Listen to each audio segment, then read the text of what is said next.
इस लेसन में हम प्लेटो को उनकी एक major philosophy allegory of the cave के हवाले से डिस्कस करते हैं, जिसका डायरेक्ट जो रिलेशन है वो रिपब्लिक में पोइट्स और पोइट्री पर जो अटैक हुए थे वो उनके साथ रिलेट करता है। एलिगरी ऑफ द केव इनकी एक मेजर फिलॉसफी है, जिसके अंदर वो हमें ये बताते हैं कि कुछ ऐसे इंसान हैं जिनको रस्सियों में जकड़ा हुआ है और वो अंधेरे में एक केव है यानी गार है, उसके अंदर वो लोग बंद हैं, जिसमें कि एक दीवार है और वो उस दीवार के पार बैठे हुए हैं और उधर रोशनी है, उनके ऊपर वहाँ पर रोशनी पड़ रही है, जैसे कि आप स्क्रीन पर देख सकते हैं कि इनको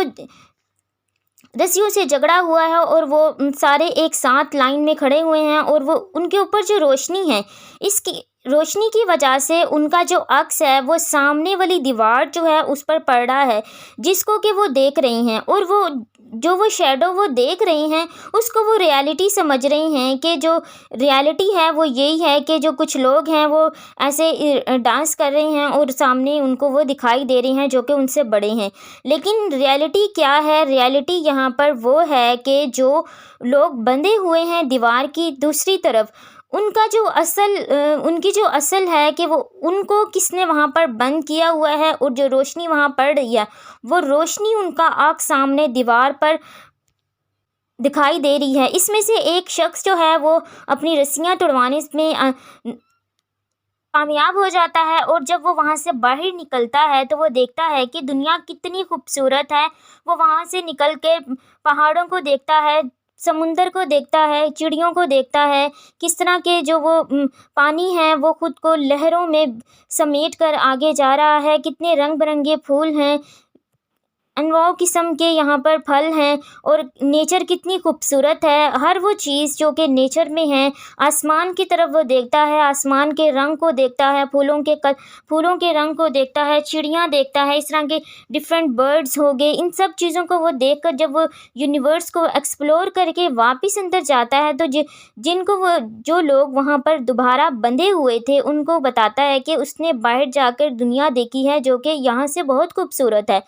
तो यहाँ पर प्लेटो हमें क्या चीज़ बताना चाह रहे हैं कि जो शख्स अपनी रस्सियाँ तुड़वाने में उस जेल से आज़ाद हो चुका था, कामयाब हो चुका था, वो जो बाहर गया वो असल फ़िलासफ़र है जो कि दुनिया को एक्सप्लोर करेगा, और वो लोग जो वहाँ पर बंधे हुए हैं वो हम और आप आम इंसान हैं जो कि अब इस दुनिया को देख रहे हैं, लेकिन एक शैडो फॉर्म में। यानी कि उन्होंने इस एलिगरी के थ्रू हमें ये बताया कि जो लोग अपने सामने वो अक्स देख रहे थे वो एक अक्स था, वो असल नहीं था, वो रियलिटी नहीं थी। रियलिटी क्या थी कि जो इस दीवार की दूसरी साइड पर वो लोग हैं और वहाँ रोशनी है, वो असल रियलिटी है, और जो वो देख रहे थे वो एक कॉपी थी, वो एक इमिटेशन है। यानी यहाँ पर वो इमिटेशन की थ्योरी हमें बताते हैं कि एक आइडिया जो था इन सब को क्रिएट करने का, एक आइडियल माइंड जो है वो गॉड था। गॉड ने उसके बाद ये लोगों को क्रिएट किया, फिर यहाँ पर उसने सूरज बनाया, वहाँ रोशनी की, फिर उसके बाद ये अक्स जो दीवार पर था ये इसकी थर्ड इमिटेशन थी।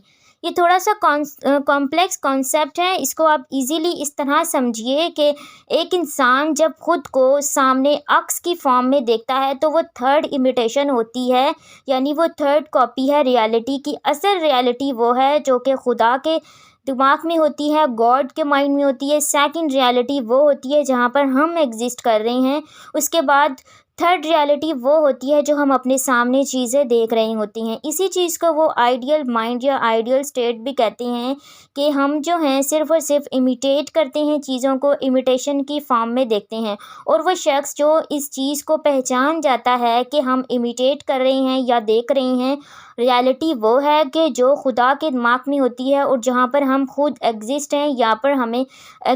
हमारी डेथ के बाद हमें जहाँ जाना है वही असल मॉर्टैलिटी है। इस चीज़ को वो एलिगरी ऑफ द केव में प्रेजेंट करते हैं, और यही असल फ़िलासफ़र होता है जो कि इन तमाम बाउंड्रीज़ को पार करके फ़िलासफ़र बनता है और वो चीज़ें एक्सप्लोर करता है जो कि एक फ़िलासफ़र को करनी चाहिए। दुनिया के राज़ों को वो एक्सप्लोर करता है कि दुनिया असल क्योंकि प्लेटो यहाँ पर जो हम वर्ल्ड यूनिवर्स है इस चीज़ को भी वो इमिटेशन कहते हैं कि जो वर्ल्ड आप देख रहे हैं वो भी एक इमिटेशन ही है, क्योंकि असल जो आइडिया था वो गॉड के माइंड में था। उसके बाद आप जो ये चीज़ देख रहे हैं वो गॉड की सेकंड इमिटेशन है, यानी सेकंड कॉपी है कि गॉड ने ये चीज़ क्रिएट की। असल चीज़ तो वो है कि जो आपके माइंड में है। फॉर इंस्टेंस इसको हम एक और एग्जांपल से समझ सकते हैं कि अगर आपके माइंड में किसी भी न्यू चीज़ को बनाने का एक आइडिया आता है, यानी कि एक आइडिया आपके पास आया, आपने वो आइडिया किसी को बताया या आपने खुद उसको बोला, तो उसके बाद आपने उस आइडिया को इम्प्लीकेट किया,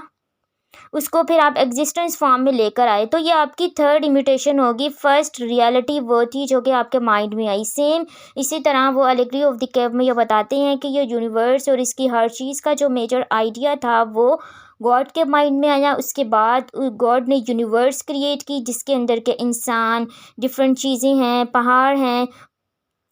समुंदर है, पानी है, जो कुछ भी है वो इसकी सेकंड कॉपी है। और उसके बाद जो चीज़ हम देखेंगे यानी हम उसका अक्स देख रहे हैं वो शैडो है। इस चीज़ को वो एलिगरी ऑफ द केव कहते हैं। और यही चीज़ वो अपनी रिपब्लिक में भी एक्सप्लेन करते हैं कि जो पोइट है वो हमें रियलिटी से किस तरह दूर ले जाता है, कि वो जब इन चीज़ों को देखकर उनके ब्यूटी के बारे में बताता है तो वो उसका असल है, यानी कि जो गॉड का